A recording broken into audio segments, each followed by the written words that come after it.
Good afternoon on this glorious sunny afternoon, and today the idea is we're going to hardwire an Ecoflow Delta Max into the motorhome.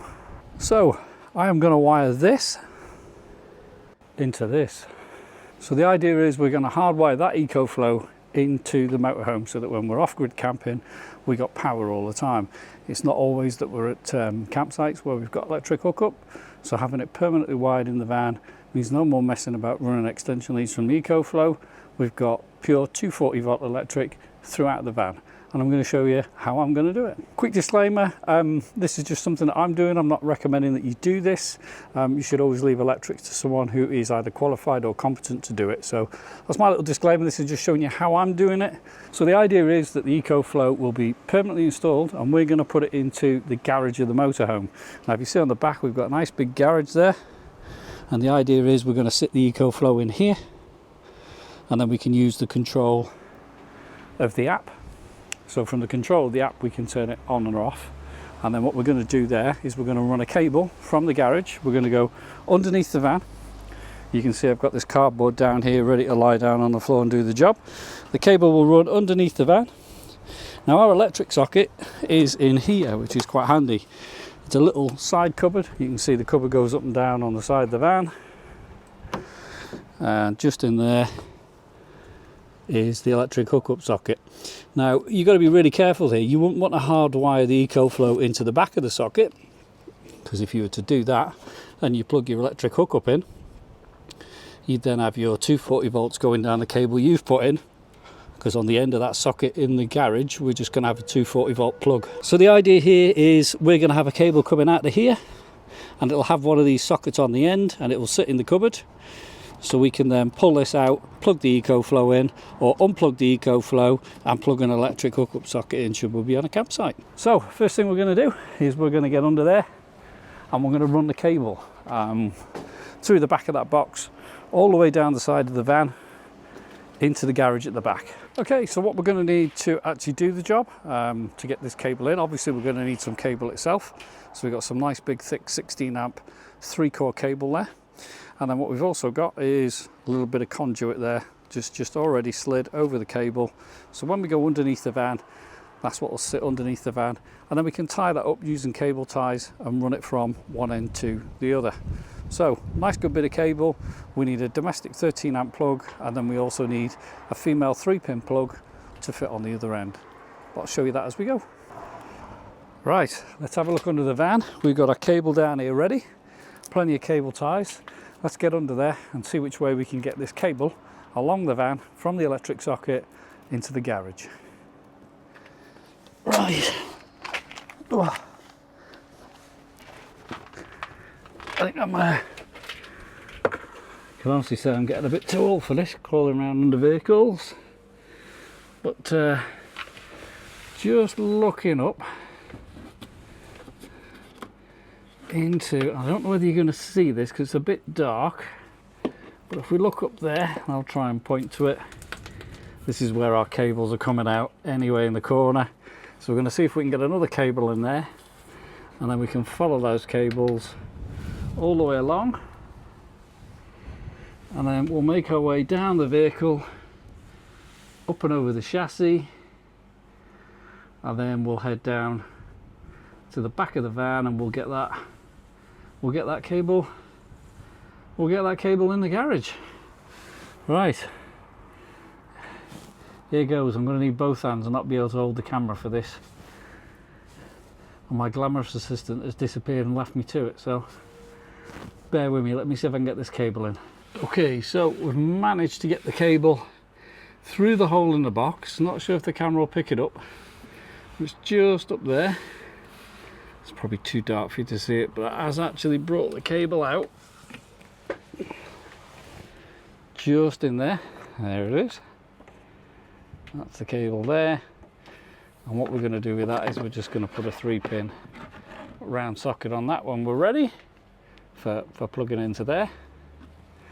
And now I'm going to start making my way with this, clipping it up as we go, and get this all the way down that way. So I'm going to need 2 hands to do it. So I'll come back to you and I'll show you once we've got it clipped up. I've got to say a big piece of cardboard comes in really handy for doing this job. We managed to get the cable in. Let's go and have a look. Let's see what we got. Yeah, big piece of cardboard, great for sliding around. So we managed to get the cable this way. Hopefully you can see this now. This is our new cable here. And then we've followed other cables that were already in the same conduit. There it is there. And it runs all the way down. And we've cable tied it into the others, into there. And then we've gone all the way down through this way to where the tank is. And you can see it there going over the tank. Hopefully you can see it there. Now that was the tricky bit when we got to the tank area there, because it's hard to get your hands in to see. That's the waste tank, and then there's the back of the van. But we managed to get it over the tank, and I'll just quickly slide under the other side of that waste tank and show you how we managed to get the cable in through into the garage without drilling any holes. There's nothing worse than start drilling holes and stuff like that. We managed to do it without doing that. Okay, so we're on the other side of the tank. There we go. Try and get the camera in. There's the tank that we struggled to get over. There's our cable coming through there. Now I've just run out of the conduit. We've managed to get it over there. So we have got some on order. So as soon as that arrives, we'll slide that on. And then there's our cable. Oh, we'll get tacked up there like that. As soon as we get some more cable, we'll slide it on. And it goes this way. And then we've already got a grommet in the van with plastic water pipe running through it, which is just there. And then our cable is literally going up through that way. So yeah, just a case of at this point with the tank, getting your arm across to feed the cable over. And when that conduit arrives, we'll slide it on the cable. And we'll finish that off nicely, and we'll get that tucked up nice and neat with the other cables there, and follow it along into the hole so it goes into the garage. Let's go and have a look in the garage. That cardboard has been an absolute godsend. Right, here we go into the garage. A bit dark in here, but there we go. So this is where I wanted the cable to come up, which is right next to a plastic water pipe, and the grommet already there, so there's no need to drill any holes. So now we've got the cable coming in. We've got to cut this to length here, and then the Ecoflow will sit on here, and then we'll leave a little bit of slack on the cable so we can move it around should we need to, and we'll cut that and we'll put a domestic plug on it. So therefore we'll have the Ecoflow in the garage just there with the plug on it. We'll use the app, we'll switch it on, and then we've got that cable running underneath the van all the way down to here. And then when the socket arrives, I'll put a socket on it which will look like that, and then we can plug the Ecoflow in. And like I say, if needs be, we unplug the Ecoflow, leave the cable in the cupboard, and we can plug electric hookup in on the van. And then that way it's almost hardwired. What we'll do at a later date is we'll fit a cigarette lighter socket in the back from the leisure battery, so then we can charge the Ecoflow from the solar panel on the roof. So the solar panel on the roof of this van is permanently charging the leisure batteries. So we'll get our Ecoflow plugged into a cigarette lighter socket, which we'll install somewhere around here. We might put it flat on there, and then we can charge the Ecoflow back up from the leisure batteries. Now, doing it that way, that means that should we need to take the Ecoflow out for any reason, because we might want to do something else with the Ecoflow, we can literally just pull a plug out, take the unit out, and go and do what we want to do with it. So it's not permanently wired in there, but it's as permanent as we would like it to be, and we need it to be.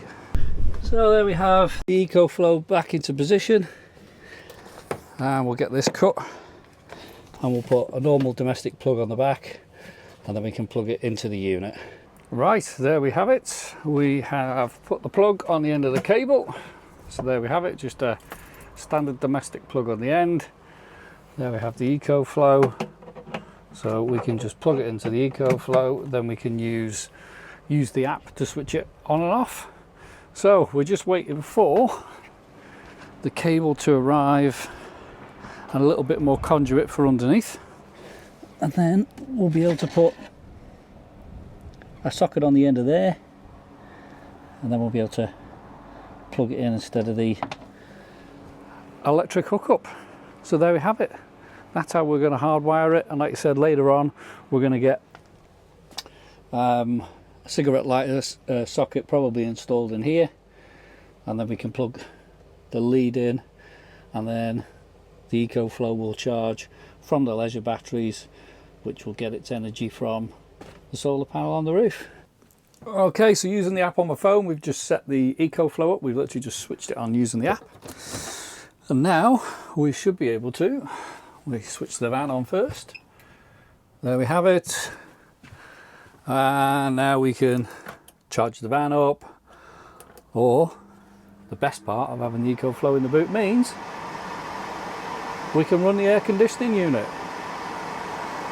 So there we have it, aircon's on, everything completely on, so we are now set up so that we can use it off grid. Thanks for watching, we'll catch you in the next one.